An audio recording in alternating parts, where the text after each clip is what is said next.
My brothers from another mother, this is quite possibly going to be the most useful video that I'm ever going to make on this channel. I've made close to 300 videos now. I've talked about a lot of stuff about how to become a better version of yourself.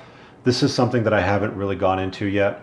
So today we're going to talk about divorce and everything you need to know as a guy when it comes to family law, feminine nature, the feminine imperative, what happens during the divorce, and what you could possibly get yourself into.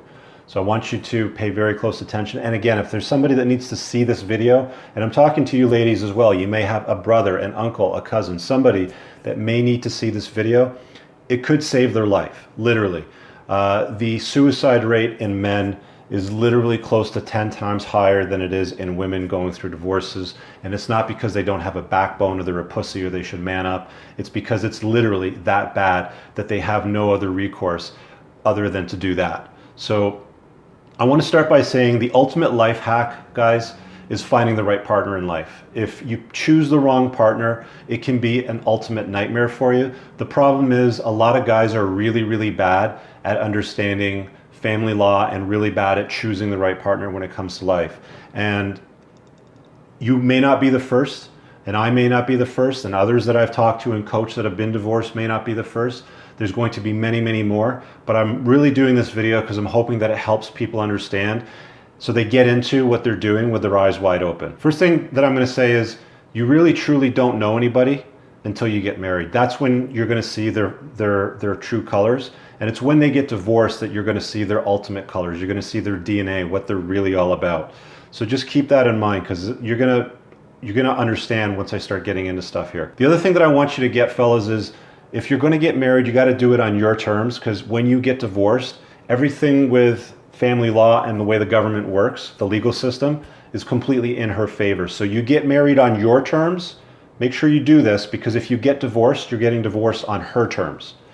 Now, you should never make a woman the focus of your life. She should be a complement to your life. You should complement each other's lives if you choose to settle down and get married and make children. Okay, never marry somebody if they are the focus of your life. If you find that everything that you do leading up to the marriage and everything that is going on in your life for that period of time, she is the complete focus, and her life needs to be your life, and you need to focus on everything that she wants to do, that's a very bad sign. This is probably one of the best pieces of advice I can give you in this video, is make sure that you choose to settle down with somebody that complements your life, but is not the focus of your life. Now, let's talk about the kind of before story so you understand a little bit more about the feminine imperative and female nature. Women have something that's called baby rabies before they get married. Society has changed quite a bit in the last few hundred years. Women have moved into the workforce since World War II. Women are making as much money as men in high power positions, but there's still fewer and fewer women in roles where they make as much money as men.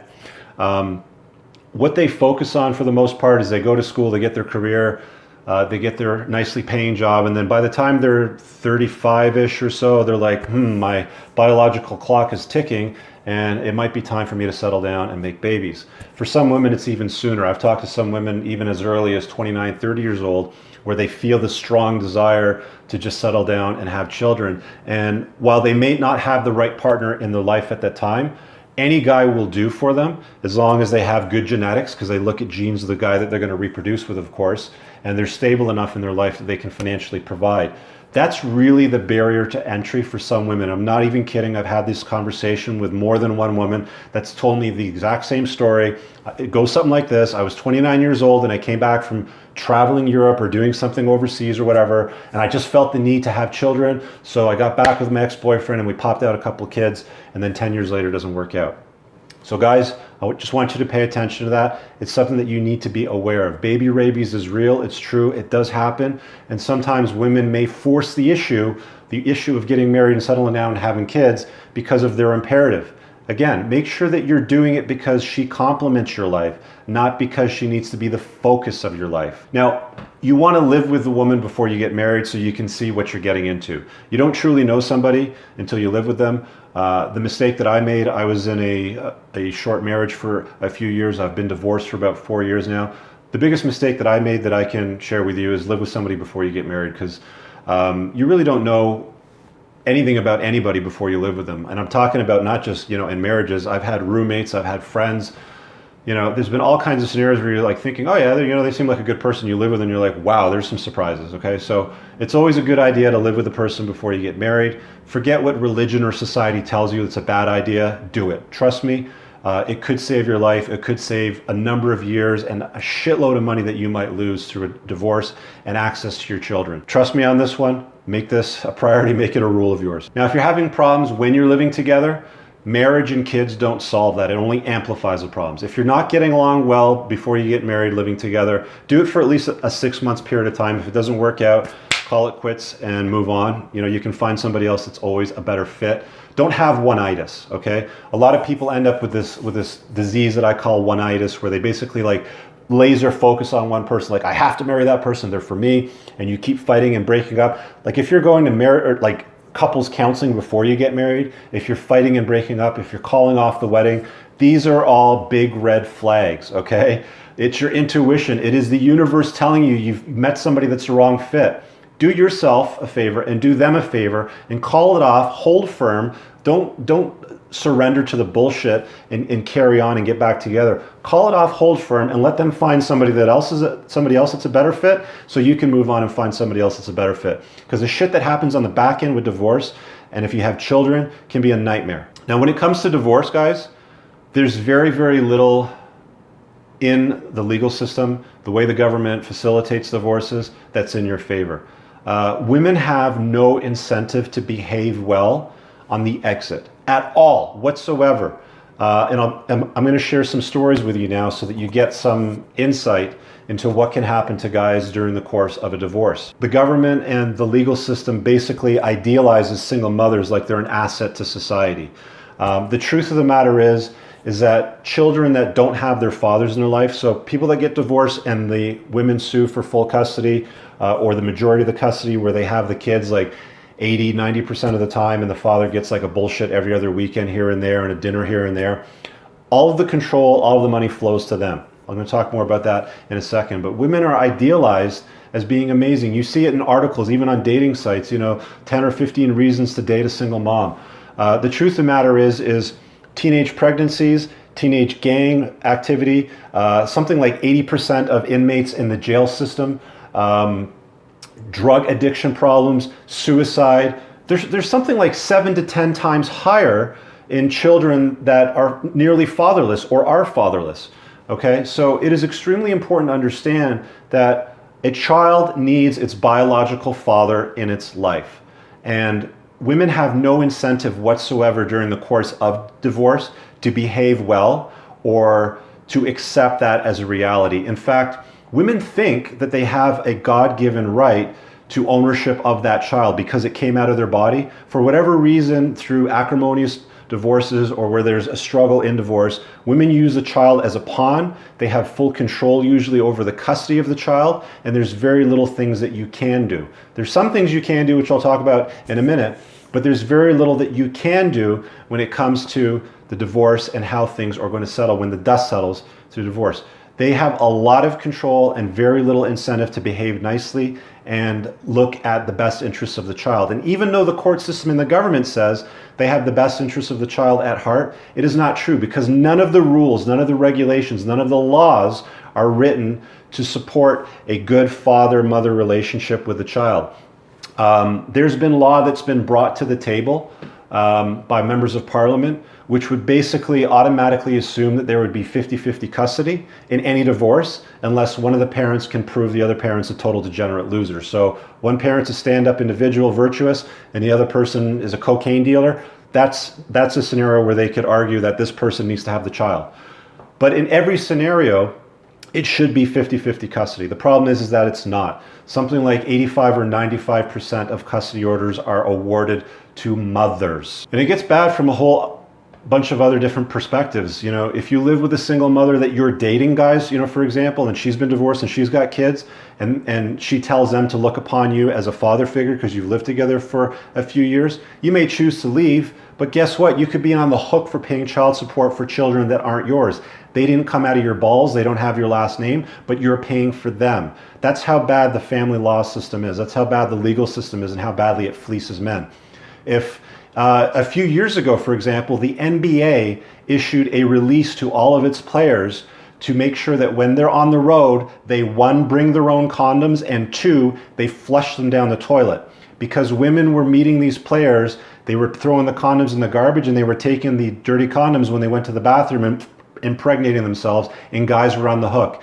And there's nothing the guys could have done about it. They didn't choose to impregnate her. What they did was they had sex, but because she made that choice, all of a sudden she's taking the money from him.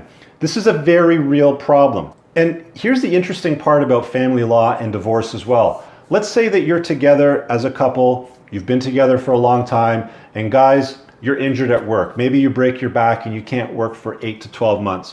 What happens then typically is you just kind of figure it out. Maybe family chips in, she takes extra hours, maybe she goes to work full time, and mother-in-law moves in and helps out around the house. But that's really the worst that ends up happening. Now, if you're divorced, and let's say you break your back at work and you can no longer pay the child support order that's in place for you, too bad. It's screw you, pay me. Literally, okay? So women actually get a better deal getting divorced versus staying in the marriage. And they know this. They have no benefit to behave well after the marriage ends, after the union ends. How is it that when you're married, there's one set of rules, but when you're divorced, she gets a better set of rules? The other thing that you got to understand is something called Section 7 expenses. So in Canada, that's what it's called. In different parts of the world, in the Western world, it'll be called something else probably. But basically, if she has full custody through the divorce, there's expenses which you have to share. So she may choose to put the child in basket weaving or some bullshit course that you don't agree with, or send him away to a camp for 4 weeks in the summer so she can go somewhere with her boyfriend and bang him somewhere else. That's something that you have to pay for, and you have no choice, you have no decision, you have no say in the extracurriculars that you put your kids in.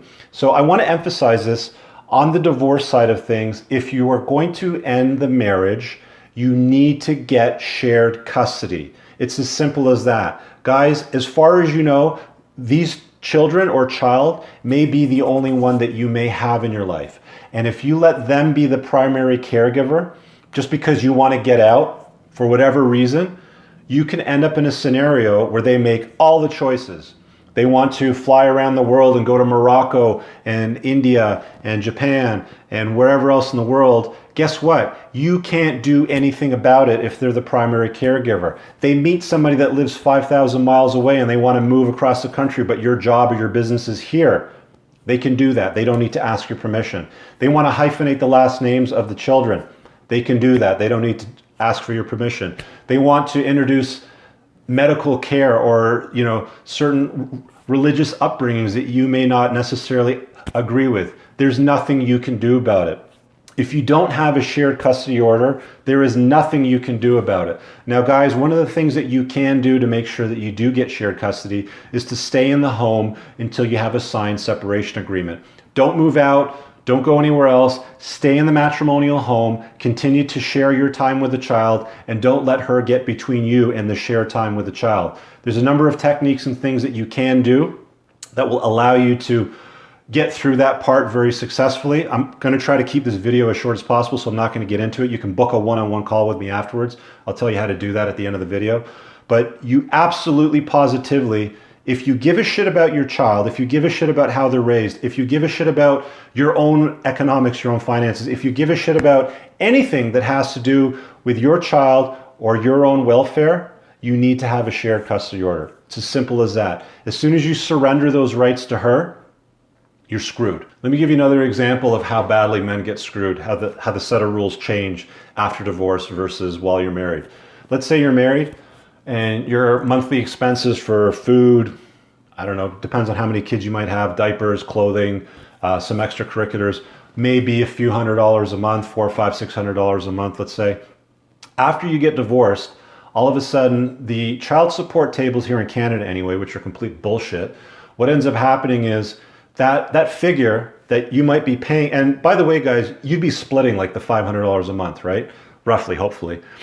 By the time you get divorced, what ends up happening is they take your income, they plug it in a table, and then the government tells you what you have to pay. It doesn't matter what you were paying before. It doesn't matter that the child only needed $500 a month. None of that shit matters, because if the table says that you've got to pay $2,500 a month, too bad, you got to pay it. Simple as that. And there's nothing you can do about it. There's family responsibility offices that mothers force to go chase men down to garnish their paychecks, to take money from them. It's unjust enrichment.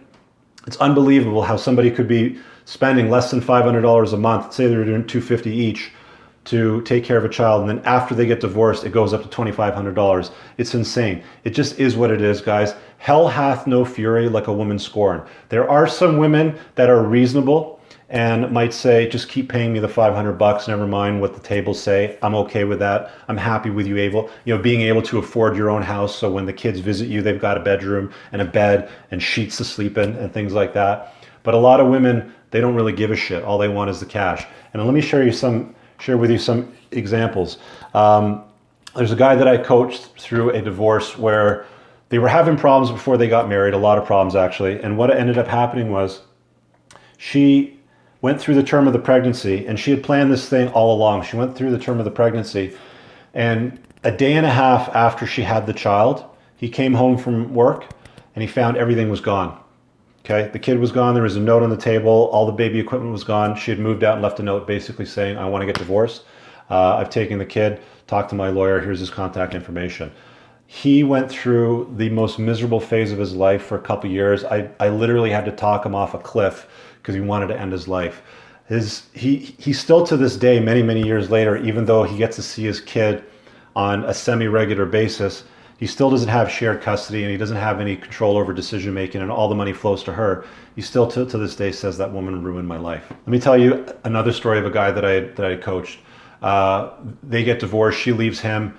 About 8 months later, she has another kid with another guy, but he disappears. So she's taking care of this child plus his child, and he's still having a hard time seeing his own child. She's taken him to court for more money now. She's one of these mommypreneurs that says that, she's doing great on social media, but when she filed the notice of assessment, which proves her income from the prior year, it said only $20,000. Yet she's showing up at every single meeting in a Range Rover SUV, and for years prior to that, she was driving a big Mercedes GL SUV. So don't think for a minute, guys, that things will be fair and even Steven on the divorce end of things. Quite often they can be very bad. And one of the worst things that ends up happening to some guys that don't have that quick breakup is they end up getting stuck in a scenario where they live in the matrimonial home. There was a guy that stayed in his matrimonial home for close to a year and a half. Wife harassed him every single day, came to him with these completely BS separation agreements that were one-sided in her favor, that benefited her only. He was raped one night. He made it clear that he did not want to have another child with her, and all he wanted to do was end things cleanly, have shared custody, and that was it, but she refused to give him that. She actually raped him one night. Don't know if she was trying to get pregnant or what it was, but he made it clear he wanted nothing to do with him. There's nothing a guy can do in a scenario like that. You can't pick up the phone and call the police and say, I'm separated, stuck in the matrimonial home because of family law, and I was raped. They don't believe stuff like that. Guys, you will be abused whether you get divorced, in a quick fashion where she takes the child and just disappears, and you have to fight through the legal system for your rights, or you will suffer even if you're stuck in the matrimonial home. One of the things you can do to minimize things is, again, stay in the matrimonial home. There's a number of techniques and things that you can do. Stuff that I learned from my lawyer and through others that I've coached that will make things a lot simpler. But here's the thing, guys. You've got to go into this scenario with your eyes wide open. Feminine nature is a pretty interesting thing, when everything's tickety-boo and hunky-dory, it's all lovey-dovey and all that sort of stuff. But there's a lot of truth to the statement that hell hath no fury like a woman scorned. Women tend to resort to shame tactics. I see it a lot now on some of the videos where I talk about, there's one that I did about dating single moms. There was 3 types of women that you want to try to avoid dating that I did. And if it hits the nail on the head, female nature tends to be to shame the individual. So you end up getting peppered all the time with these shame tactics when you're getting divorced, these stories that get made up that aren't true for most guys that I've talked to anyway, where they basically try to portray the male in a bad light, in a terrible light, in fact, so that it makes them look better. There's really nothing that you can do about it. I had this friend of mine, he was telling me the story, very successful entrepreneur, multi-million dollar, multi-thousand square foot house, like 7,000 square foot house. And his ex-wife would try to shame him and say, blah bitty blah's husband doesn't leave his socks around. You leave your socks around, so you're a loser, right?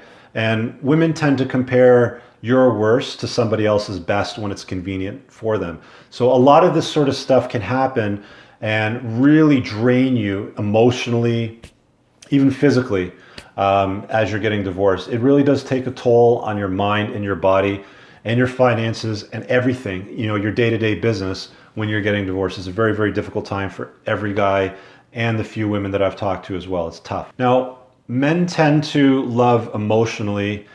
Women tend to love opportunistically. So I want to talk about hypergamy, or, hypergamy, however it is that you want to pronounce it. Women tend to marry up, okay? Men don't do that.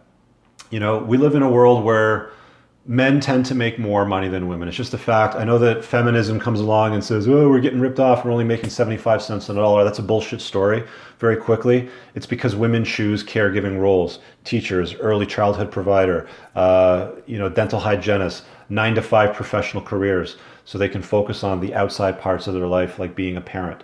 And it's not that men don't focus on being a parent. It's that men take on more challenging roles that pay, like the horrible jobs, like working in the oil sands in northern Alberta where somebody dies every week. Women aren't doing those jobs. Men are doing them, and they're making $150,000, $200,000 a year, depending on what they're doing as an engineer. But these are the sorts of things that guys do. So they tend to make more money than women in their professional careers. Women always marry up. It's not often that you'll see women make a choice to settle down with a guy that makes less money than them. It doesn't happen very often. Now, there's been some family law stories that have come out of the media over the last 10 years where women are forced to pay child support and alimony to men for the rest of their life. It's really the same set of laws that have screwed men for years that are now screwing a very small handful of women. I'll see if I can find an example and post a link below so you can see it. But they're not liking what it is that they've been dishing out for years. Women will always marry up. Guys are a little bit different. There's a stand-up comic that made a joke about this. I think it was Chris Rock, and it's like, he goes, the first time a man or a woman finds a guy and dates him, and then they break up, and then, the first guy had a bus pass and was living with his parents. And then the next guy, doesn't live with his parents and has a bus pass. The next guy, lives with roommates and doesn't have a bus pass, he has his own car. The next guy has bought his own house and has his own car and a boat and a cottage. And they don't go back financially. Women don't go back financially. Men are a little bit different. We're kind of stupid. We don't go back sexually. If somebody does something great for us, we kind of expect, any future partners to do the same sort of thing. But I digress. So moving on here. I want to talk about something else called parental alienation. Now, this is a very real thing. It's not aliens come down and they steal parents or anything like that. It's one parent alienates the children from the other parent. And they often tell these narratives like, man, I've seen some crazy shit. I've seen, women tell their kids, and I've seen this with my own eyes, tell their kids, who does this for you? Who does this for you? And they're basically trying to train and brainwash the child into making them believe that one parent does everything for the children, and it's wrong. It's called parental alienation. And what they're attempting to do is to garner more control over the child, over the relationship, over any kind of family law matters that might come out of the court system. It's all a power play. It has no benefit whatsoever to the child. Like I mentioned earlier, children with their fathers in their life do far better in life than children without fathers or very limited access to their fathers in their life. You want to go look at the jail system, especially in the United States. The majority of incarcerated people in jail come from single mother homes or homes where there was very little father access for the child, possibly because of things like parental alienation. So just be aware of it, guys. It is something that you may not even see on the horizon, that may not be coming your way. This is red pill stuff. This is stuff that you need to be aware of that can and does happen. And there's going to be women that are going to go, not all women are like that. Women will do whatever they feel is necessary to win at the end of the day. Like I said, there's no incentive for women to behave well through the course of a divorce at all, the way the laws are written. All the laws are written to benefit the females and nothing there for the men. Many guys and legal professionals that I've talked to in the past will tell you flat out, you do not want to go to court. You want to try to resolve this out of court, because if you have a penis, you're going to lose. Okay, let that settle in for a second. When things like parental alienation get very bad, what usually ends up happening is, if the guy is lucky, he might get to see his kids. He might get to have supervised visitation, and he gets to see how effective his ex-wife is at brainwashing his kids into hating him and taking all of his money and doing whatever she wants with it, and he has no say. There was a guy that I coached actually recently last year who was going through his divorce, and he had a 2-year-old. And what ended up happening was, even though he was part of the child's life from day one, shared all kinds of responsibilities, she basically took the kid and ran away and said that he was abusive and made up some stories about that. But this is a guy that had security clearance to teach children. He had the highest level of security clearance to go to a war-torn country in the Middle East, but he still couldn't see his own kid without supervision because his ex-wife claimed all kinds of BS stories. And they don't even have to prove them, because you're guilty until proven innocent when it comes to family law. So don't think for a minute, guys, things are going to be fair, because they're not. Assume that you're guilty until proven innocent. All a woman has to do, there's been very many documented cases where a woman will claim that a guy abused her or assaulted her, and he is removed from the household by the police, his own house. He's removed, probably sent to jail for that evening, and he cannot come back, only because she had cried wolf.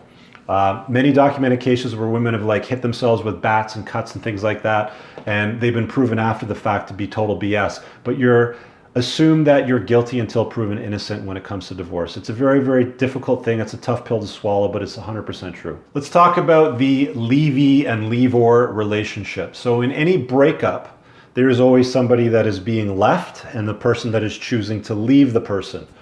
Now, the dynamic between men and women is very, very different. When a girl breaks up with a guy, it's it. That's it. It's over. Okay? She's already made her choice. She's moved on. That's it. But a guy doesn't have that same right. When a guy breaks up with a girl, it's only over when she decides that it's over. She's always going to come back at some point. So about 7 or 8 out of 10 divorces are initiated by women. Probably because they know how well the legal system works in their favor and they can behave any way they want on the exit. But in scenarios where you are leaving your wife, you can probably expect things to be dragged out for a long time. She's going to do anything that she wants to try to make things difficult, to try to get you to stay, to come back. She may even rape you while you're sleeping. You never know. But everybody wants their pound of meat. Now, I had this conversation with a few people now, and they're like, what does a pound of meat mean? What are you talking about? Everybody wants their pound of meat on the exit. I'll give you a very good example. I know a guy that was in the matrimonial home for a long time.